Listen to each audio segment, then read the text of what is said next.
think it was the first proper rejection I got when I started the structural thing. It made me feel so bad. The driver was wondering why I was there. I tried to explain to him that, oh, I wanted to give this to him. I'm not bored, Charlie. They sacked me from the bus. Yeah, so I took my shame and my sketch and walked away.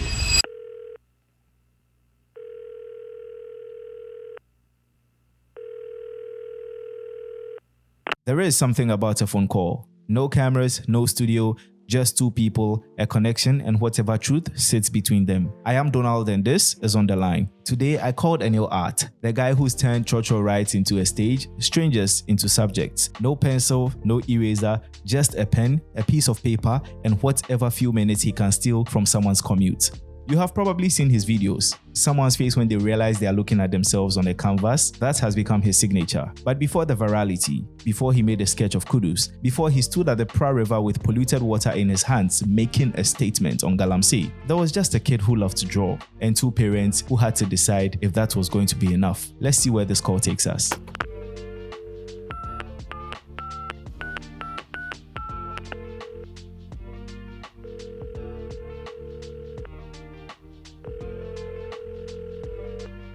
Hello, Enil. Hi. Yeah, good morning. It's good to finally have you on the line. How you doing, man? I'm good, bro. What's up? Yeah, nothing much. I just finished having my breakfast and I decided, bro, let me talk to the artists making the trends here in Ghana and, setting the tone with pen sketches and all those things in short skis. And, giving people a reason to smile every time you join the church. But have you had your breakfast yet? Oh, not yet. Not What yet. are you planning to have? Probably some banana and water. I don't really like Healthy living, healthy living, healthy living. People for food. All right, Charlie. Every artist has an origin story, but not every origin story starts with a conversation, probably at the dinner table with your parents seated with you. I wanted to know what it actually took, not just to love art, but to tell the people who raised you that this was going to be the plan. Before the churchill vibes and, having fun with your pen and paper and all that, did you actually envision yourself to be an artist throughout school? I know you attended the Kwame Nkrumah University of Science and Technology. Yes. Yes. So before university, having time in school, JHS and SHS, did you envision yourself to be an artist? As children, we all dream to be doctors, lawyers, and all that. Yeah. Mine was a soldier. I wanted to be a soldier because I'd seen my auntie. She was in the military. Interesting. So I think that inspired me, and I wanted to be a soldier.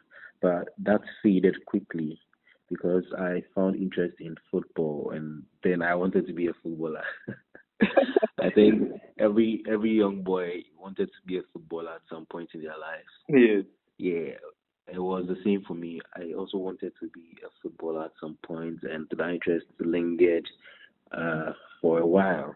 But then I found art, and I like the way it's made me calm down. I like the way it's made me collected, and when I'm doing art, I'm able to think, I'm able to imagine, I'm able to dream, with a calm demeanor because you cannot be drawing with some giddy vibes. Do you understand? Yeah, I get you. So that's how I transitioned from wanting to be a soldier to wanting to be a footballer and then an artist. But even then, I wasn't really sure because I didn't know or have any direction to how this would go. Because I would hear people say art is not lucrative, art doesn't pay, Ghana people don't buy art. If you venture into art, you go hungry and all that. Yeah. And even our parents didn't have faith in anyone who was an artist or anyone who wanted to be an artist. And it wasn't different for me. Right. But the only difference was that my parents were educated. They were both teachers, so Yeah. they didn't force me into anything that I wasn't interested in. They saw that I had interest in art and they pushed me on. My mom literally bought me my first watercolor palette, which I used to paint, and they encouraged me throughout the years. And when I was going to senior high school, they forced me to do the sciences, the general arts.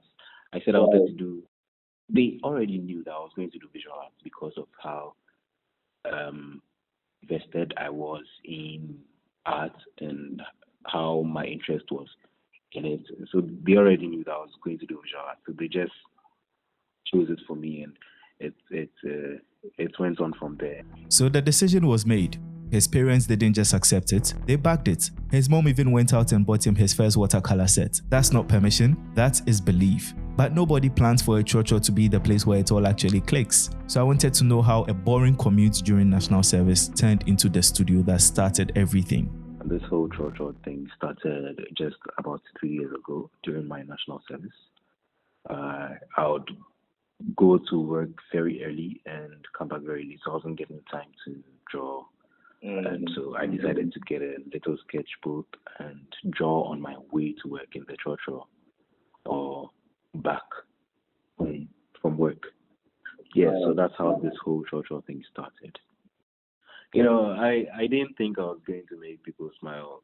I initially started with drawing celebrities Yes. because I wanted to um, maximize the little time I had on my hand just to draw, just to do the thing I love.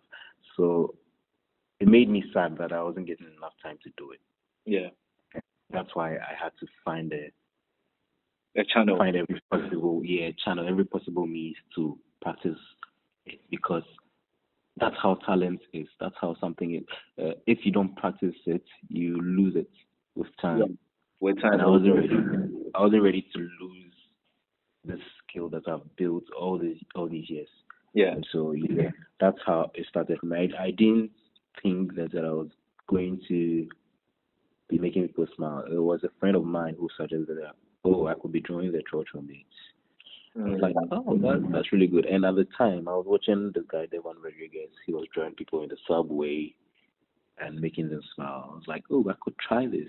Maybe it will not be that difficult. So I tried it for the first time, and it worked. The guy was so happy, and I posted it online, and it flew. It went viral. I was like, this is a good idea. So I just that's when I transitioned from drawing random celebrities in my sketchbook to drawing churchill mates and random people on the street to make them smile. A bus seat, a stranger, and a pen with no undo button. That is when I realized this isn't just talent, this is nerve. I had to ask him what that kind of pressure actually does to a person. There's one thing that actually gets me every time I watch your videos. It's actually not a pencil that you use in sketching these people, it's a pen. Yes. One wrong line and everything is gone. Mm-hmm. How do you handle that kind of pressure? Yeah, well, it's a challenge I put on myself. I had already practiced with drawing with pencil for a long time, and the idea that drawing with a pen is hard, and then you cannot erase it, you cannot do mistakes, you have to get it right. Yeah. There is no room for corrections and all that. Yeah. I wanted to be perfect, I wanted to be really good at drawing. So at a point, I just started with drawing with pen, and I thought it would be a challenge for me to do that in Churchill. I'm drawing in Churchill. It's already difficult because the Churchill would be shaking and all that.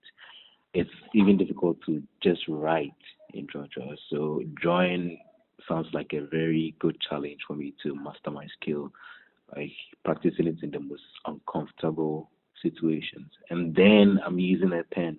Yes. The unforgiving pen. Yes. Yeah, so I'm like, if I'm able to master this, then I'll be really good at drawing. I'll become a master at drawing. So if I'm able to draw with pen in draw within a short time, then the boy is bad. Yeah. So Because you're actually you're bad at it. Because I noticed you started painting on bottles at a point.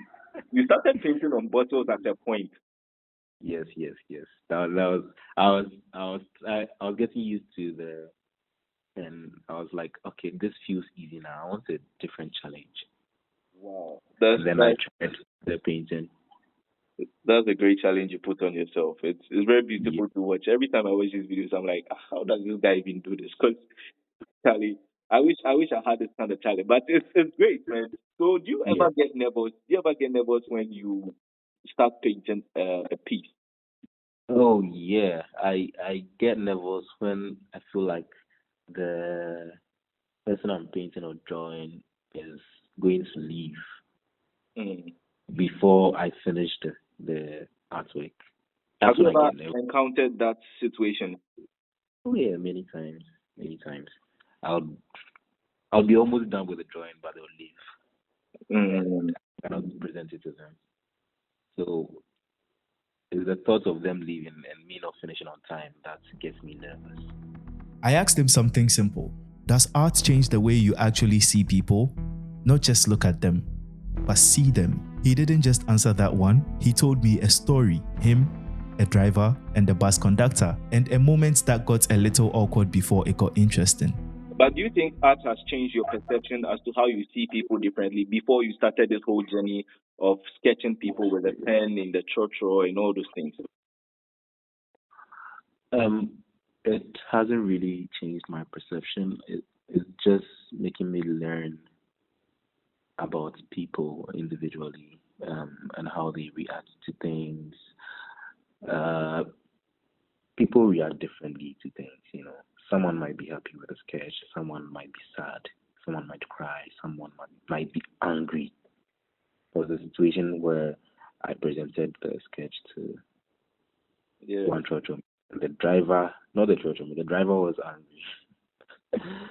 So he didn't allow me to present the sketch to the church home because of Mm. some misunderstanding. So this is the kind of things I learn about people that, oh, so we are all different, and I I know we are all different, but I've come to see it for myself firsthand that okay, we are actually all very different and have different experiences. So it hasn't really changed my perception. I already knew that people are different and they'll react to things differently, but the only thing is that I experienced it firsthand, Mm. and yeah. That's nice. That's really nice. To be honest, your video, yeah, when I watch all of them, there's two Mhm. things that strike me from your videos.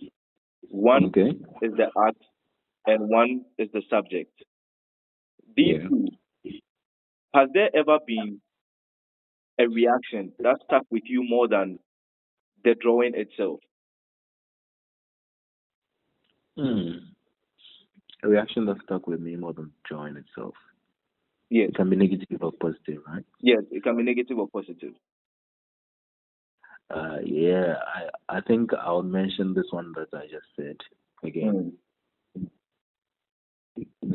They rejected it.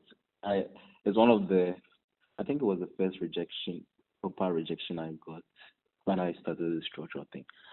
It made me feel so bad, man. What did you get a reason behind the rejection? Oh yeah, we had gotten to the last stop and everyone was getting down, and the church mate was looking for change. Those people who sell coins for the church mates. Yes. So he had gotten down to go buy some coins for change on his next journey. So I was the only one left in the bus, and the driver was wondering why I was there. I won't mention the tribe. So he was wondering why I was there, and I said I'm waiting for the church mates, and he didn't understand why. And I tried to explain to him that, oh, I wanted to give this to him. And he said, oh, you can give it to me, then I'll give it to him. I said, oh, no, no, I want to give it to him myself. And he still didn't understand. He was getting agitated that Or by the fact that you didn't why, want to give him the yes, portrait. why don't I want to give it to him? Because the mate is his boy, his small boy. If I can give anything to him, then he'll give it to the mate. And I said, oh, no, David, I'll give it to him by myself. The man bored, Charlie. He was really, really angry. So the mate finally came back and he came to meet the situation. He didn't understand what was going on, and I gave him the thing, and the driver said he shouldn't take it. Seriously. He said he shouldn't take it. Wow. So I had to get down. They sacked me from the bus. They Get down start and me from go. the Like, back. oh yeah, I mean last stop and everybody has gotten down. We had gotten to our final destination, so they had to move on. Yeah, get down, then sacked me, Charlie. Yeah, so I took my shame and my sketch and walked away. The mate was still confused, by the way. Yeah, Interesting. very interesting. That's the reaction I'll never forget. The sketch is still here. You still have it. I still have it. I would have gotten rid of it, but anyway, it's a piece to cherish, whether it's positive or negative, because Oh yes, it gives you yes. a reflection of some of the things you go through, pursuing your dream and all that. Every creator has a moment where things just shift. For Enil, that moment had a name, Kelly Buddy. Let's take a pivot and look at the trending part of your whole craft. There was this beautiful, gorgeous woman trending on social media. And Mm-hmm. I don't know if you recall, it was a couple of years back. You sketched Kelly Buddy during her viral moment. Oh yeah, Kelly. Yeah, And I would remember. you say that's what actually made people pay attention to your craft? Yeah, it's one of the artworks that made people pay attention to me and Mm. bring their attention to the side. Kelly was trending everywhere. Yeah, she was Really hot. trending. She was hot cake actually. She was hot cake. Yeah. She was hot cake.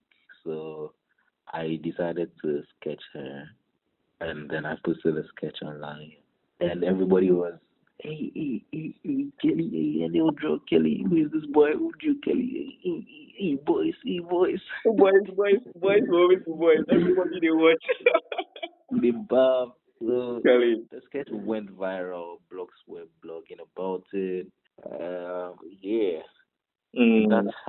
that's how I got a huge number of new followers on Twitter. It's when it started going viral on Twitter, and then it transitioned to TikTok and then IG. So that's how I got a lot of attention on Oh, me. okay. Did it get you good Yeah. referrals as well? Oh yeah. Oh, It got that. me a lot of good referral.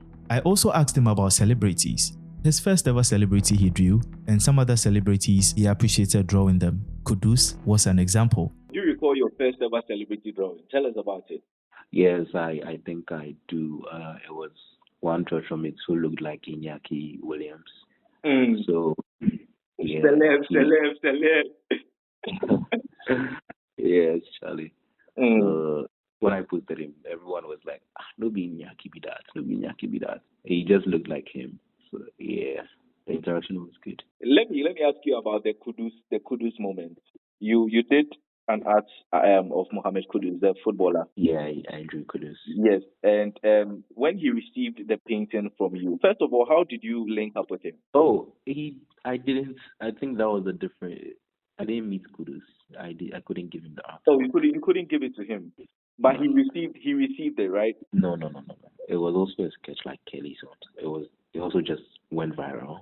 Oh, okay. And he saw it and reacted to it, or he didn't react to it. He didn't react to it. It was other people who were reacting to it. He's obviously given so much of his art away for free. The smiles, the strangers, the moments. But art is still a business, and I wanted to know how he actually makes a living doing something this generous. Okay, so now let's talk about the business side of what you do. Art is a business, right? And it's not just about passion. I would like to know from you how has the attention on your craft given you a good revenue, like sort of a revenue generation from what you do? Would you say art pays well here in this side of the country you're in? I think art pays well no matter where you are. So especially because there's social media. Yes, You can now there's be social media. the most remote part of the world and you get paid with whatever you do, not just art. So that said, art pays wherever you are in the world because of social media and the internet. And yeah, it has been rewarding for me financially Mm. over the years. I've that's what I do. Yeah. That's how I make my money. And I mentioned referrals some time ago. Mm. This moment ago. Through referrals, I get commissions. Through referrals, I get links that help me in the long run. And yeah, that's how I make money from art. And there's a whole a whole part about it that I've not even ventured in yet. That I will start venturing into soon. So there are many ways to make money through art, and like I said, the internet is there. You make money wherever you are in the world. You don't have to travel. Yeah. Even though traveling helps, you Yeah. don't have to travel. You can make money wherever you are. Imagine you are here and they send you the dollars. It will be Mm-hmm. worth more Yeah. It over was here, more. over there. So yeah, I would say art is lucrative. You just have to position yourself well Yeah. in a way that you can attract money. From Accra Churches to the French Riviera. In June 2025, Enil was part of Ghana's delegation at Cannes Lions, the biggest stage in global creativity and business. I had to ask him what the experience actually felt like, repping Ghana on a stage that big and what he brought back home with him. How was your experience traveling for the Cannes Lions Festival? Cannes was great. Cannes was one of the highlights of my journey so far, and I'm still very grateful for that experience. Shouts to Wolf Studios. Cannes was great.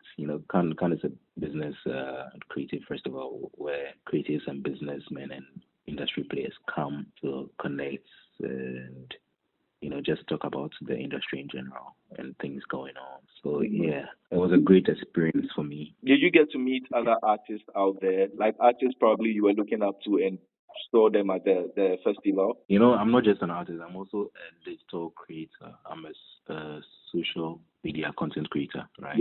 Yes. So I didn't go there exclusively as an artist. I went there as a creator. You went there as a creator. Yes, as a creator on the internet, as a creator on social media. So I didn't necessarily meet other artists. The Cannes Lions Festival was indeed a great opportunity bestowed to Enil, but I wanted to get past that for a second. So I asked him something a little harder. Looking back at everything, is there anything he would actually do differently? Not for the story, but for himself. And here is what he had to say. Let me ask you this. If given the opportunity to change key things from your craft, things you wish you could have done differently, what would it be? Things I wish I would have done differently. Yes. In my craft? Yes, in your craft. Concerning your craft now. I wish I had kept all my sketches or paintings or artworks when I was younger. Yeah. I wish I'd kept them well. I wish I had documented them well.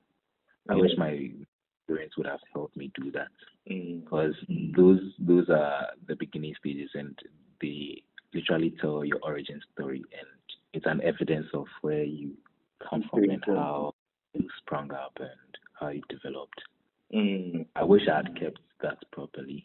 Yeah, that's something I would have done different. I feel you. Looking back at his past and what he's achieved, he's done really good for himself as an artist here in Ghana. So I had to ask him, what is the plan for the next 10 years? 10 years from now, what does the future actually look like for you as an artist? 10 years is a long time. We can only hope for the best. Let's make it 5. We can only hope for the best in 10 years. Let's say 5 years. But we can still do it 10 years. I just want to be in a position where I have a lot of connect with other artists and collectors and industry players. My art is flying all over the world.